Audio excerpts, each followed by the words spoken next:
Excel Bangla প্রোতে আপনাদের স্বাগতম। আজকে আমরা শিখব এক্সেলে সবচেয়ে ব্যবহৃত বেসিক ফর্মুলাগুলো। তো চলুন শুরু করা যাক।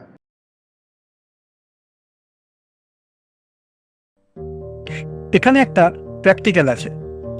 এই প্র্যাকটিক্যালের ওপর আমি কিছু বেসিক ফর্মুলাগুলো অ্যাপ্লাই করব। সবথেকে প্রথম যে ফর্মুলাটা বহুল প্রচলিত সেটা হলো সাম। এই যে স্টুডেন্ট নেম রয়েছে এদের পাশে বিভিন্ন সাবজেক্টের বিভিন্ন নম্বর দেওয়া আছে। তো টোটাল নাম্বার কত হলো এটা জানার জন্যে আমরা কি করতে পারি, সাম ফর্মুলা ইউজ করতে পারি। এখানে ইজিক্যাল টু দেব, SUM, ট্যাব প্রেস করব, তারপর এই যে রেঞ্জটা আছে এটাকে আমি সিলেক্ট করে দেব, করে দিয়ে ব্র্যাকেট ক্লোজ করে যদি এন্টার দিই তাহলে আমার টোটাল মার্কসটা এখানে বেরিয়ে আসবে। এবার এই কোণায় ধরে যদি আমি ড্র্যাগ করে দিই প্রত্যেকটায় এই টোটালটা আমি পেয়ে যাব। এবার এক্সেলে আর এক রকমভাবে যোগ করা যেতে পারে। সেটা কীরকম, is equal to 36 plus 37 plus 42 plus 68 plus 74, এইভাবেও যদি আমি অ্যাপ্লাই করি তাহলেও কিন্তু আমার রেজাল্ট সেম আসবে। কিন্তু যদি আমি এখানে এই কোণাটায় ধরে যদি ড্র্যাগ করি তাহলে দেখব যে প্রত্যেকটার অ্যান্সার কিন্তু সেম আসছে। এখানে যদি দেখি ফর্মুলাটা কী আছে, এই যে নাম্বারগুলো আসছে। তো সুতরাং আমরা যখন বড় কিছু ক্যালকুলেশন করব তখন কিন্তু আমাদের এই রেঞ্জ দিয়েই এই সাম ফর্মুলা ইউজ করেই কিন্তু করতে হবে, তাহলে আমাদের কাজটা সুবিধা হবে। যদি আমি এইভাবে প্লাস প্লাস দিয়ে দিয়েও করি তাহলেও কাজটা অ্যান্সার সেম আসবে, কিন্তু এই যে যখনই ড্র্যাগ করে নামাবো তখন কিন্তু গন্ডগোল হয়ে যাবে।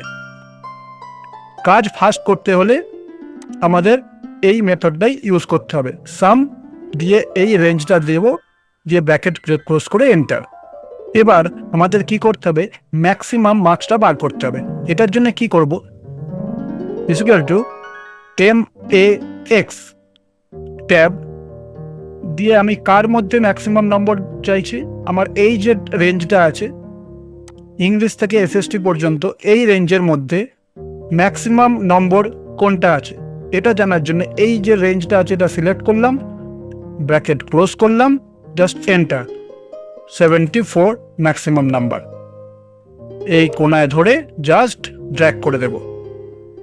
সেমভাবে যদি মিনিমাম মার্কস বার করতে হয় এই রেঞ্জের মধ্যে তাহলে কি লিখব, ইজিক্যাল টু MIN, ট্যাব দিয়ে এই যে রেঞ্জটা আছে এটা সিলেক্ট করে দেব, দিয়ে ব্র্যাকেট ক্লোজ, এন্টার।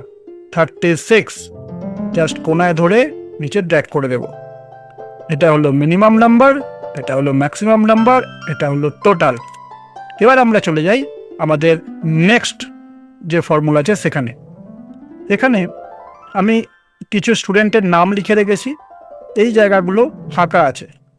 এখন যদি আমাদের ইন্টারভিউ টেবিলে বলে যে এই যে নাম ঘরগুলো আছে এগুলো র্যান্ডাম একটা নাম্বার বসিয়ে ফিল করে দেখাও, তাহলে আমরা কি করব, আমরা ভেবে ভেবে লিখতে হবে 32, 56, 95, প্রত্যেকটা ঘর এইভাবে আমাদের ধরে ধরে ফিল করতে হবে।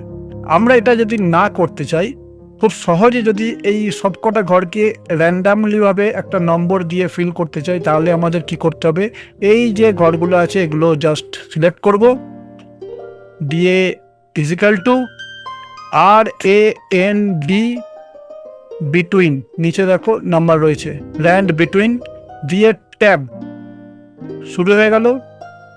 কি নাম্বার থাকবে এখানে হেল্প করছে, র্যান্ড বিটুইন, ব্র্যাকেট দিয়ে বটম, কমা টপ। বটম মানে সব থেকে নিচে কোন নাম্বার পর্যন্ত সব থেকে নিচে যেতে পারে। তো আমি 35 কাট অফ মার্কস, তো 35 দিয়ে দিলাম, বটম, কমা টপ কত পর্যন্ত যাবে, আমি চাইছি টপ 100 না যাক, 99 পর্যন্ত যাক, তো টপ 99 দিয়ে দিলাম, দিয়ে ব্র্যাকেট ক্লোজ করে জাস্ট কন্ট্রোল টিপে এন্টার প্রেস করব। অনলি এন্টার না, কন্ট্রোল টিপে ধরে এন্টার। দেখো প্রত্যেকটা ঘরে র্যান্ডাম একটা নাম্বার বসে গেছে। এটা হলো ran between ফর্মুলার Kamal.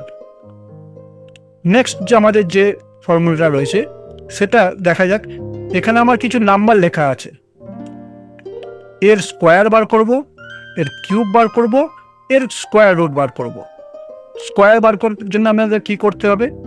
Is equal two POWER পাওয়ার ট্যাব। কি কার স্কোয়ার বার করব? নাম্বার কার স্কোয়ার বার করব তাকে একবার সিলেক্ট করলাম, করে কমা দিলাম। স্কোয়ারের পাওয়ার কত? 2, তাহলে আমি এখানে 2 প্রেস করব, ব্র্যাকেট ক্লোজ, এন্টার। দেখো স্কোয়ার চলে এলো, ড্র্যাগ করে ফিল করে দাও। সেমভাবে কিউব, কিউবে কি ফর্মুলা দেবো? ইজিক্যাল টু POWER ট্যাব, প্রথমে নাম্বার, নাম্বার কোনটার? এইটার, এটাকে চুজ করব, কমা দেব। কিউবের পাওয়ার কত? 3, তাহলে এখানে 3 বসাবো, ব্র্যাকেট ক্লোজ, এন্টার, ধরে ড্র্যাগ করে দেবো। সেমভাবে স্কোয়ার রুট কীভাবে বার করবো আমরা? এইটা হলো স্কোয়ার, এর স্কোয়ার রুট এটা, তো আমরা কি করব? স্কোয়ার রুটে যাব, এখানে ইজিক্যাল টু SQRT ট্যাব, কার স্কোয়ার রুট বার করব? এটা, এটাকে চুজ করে ব্র্যাকেট ক্লোজ, এন্টার। দেখো স্কোয়ার রুট বেরিয়ে গেছে। এবার এটার কোনাটা ধরে জাস্ট ড্র্যাগ করে দেব। এবার এখানে আমরা আর একটা জিনিস করতে পারি, যদি এখানে এই যে নাম্বারগুলো রয়েছে 2, 3, 4, 5, আমরা এটা যদি রোমান নাম্বার আমরা লিখতে চাই তাহলে কি করতে হবে? এখানে দিয়ে দিই আমি রোমান, ROMAN, রোমান।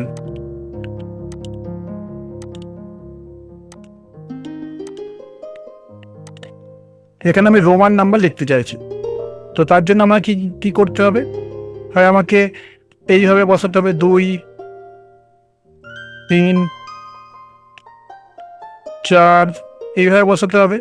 আদারওয়াইজ আমি ফর্মুলা দিয়ে এটাকে খুব সহজে বসাতে পারি। কি করব তার জন্যে? Is equal to ROMAN Roman, bracket open, number, bracket close, enter. দেখো কত সহজে আমরা রোমান নাম্বার বার করে ফেললাম। এবার আমরা চলে যাই আমাদের নেক্সট যে ফর্মুলা আছে সেটাই। দেখো এখানে লেখা আছে, কিছু নাম লেখা আছে, রতন, কমল, নিতিন, সুরজ, প্রকাশ। এদের প্রথমের সব এই নামগুলো সবকটা প্রথম অক্ষরটা বড় হাতের, পরেরগুলো ছোট হাতে, যেমন নর্মালি হয়। এখন আমাকে ইন্টারভিউ টেবিলে আমাকে বলল যে এই যে নামগুলো আছে এগুলো সবকটা বড় হাতের হবে, তাহলে আমি কি করব? সবকটা হাতে বসে বসে লিখবো, টাইম কনজিউমিং ব্যাপার। তাহলে আমরা কি করব? ফর্মুলা দেব, ইজিক্যাল টু UPPER আপার ট্যাব। কোনটা আপার, কোনটা ক্যাপিটাল ফর্মে হবে? এটা, তো এটাকে ক্লিক করব, জাস্ট ব্র্যাকেট ক্লোজ, এন্টার। দেখ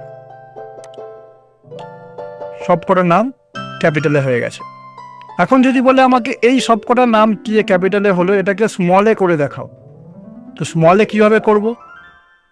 ইজিক্যাল টু ক্যাপিটালেরটা আপার ছিল, স্মলেরটা হবে লোয়ার, LOWER ট্যাব। কোনটা লোয়ারে করতে হবে সেটাকে আমরা চুজ করে দিতে হবে, এই যে নামটা, করে ব্র্যাকেট ক্লোজ দিয়ে এন্টার। এবার যদি ড্র্যাগ করে দিই সব কটা নাম আমার স্মল লেটারে হয়ে গেল। এবার যদি বলে যে সব কটা নাম তো স্মল লেটারে আছে, এবার সব কটা নামকে প্রপার যেভাবে নাম লেখে সেভাবে করতে হবে, মানে প্রথম অক্ষরটা বড় তারপরেরগুলো ছোট। সেটা কি করে করব? Is equal two PROPER। ট্যাব কোনটাকে ধরবো? এখন কিন্তু এটাকে ধরলে হবে না, কারণ এটা অলরেডি প্রপার ফর্মেই রয়েছে। হয় আমাকে এটা ধরতে হবে, না হলে আমাকে এটা ধরতে হবে। আমি এইটাকেই ধরি, স্মল লেটারটাকে। না, একটা চুজ করবো আমি, ব্র্যাকেট ক্লোজ, এন্টার। দেখো প্রথম অক্ষরটা বড়, পরেরগুলো ছোট। এবার এই কোনাটা ধরে যদি ড্র্যাগ করে দিই, তাহলে সব কটার ক্ষেত্রে একই ফরম্যাট চলে আসবে। এই ছিল আজকের বেসিক ফর্মুলাগুলো। যদি ভালো লেগে থাকে তাহলে একটা লাইক দিন, কমেন্ট করুন, আর অবশ্যই এক্সেল বাংলা প্রোকে সাবস্ক্রাইব করে রাখবেন। শিখুন এক্সেল বাংলায় সহজে, ধাপে ধাপে।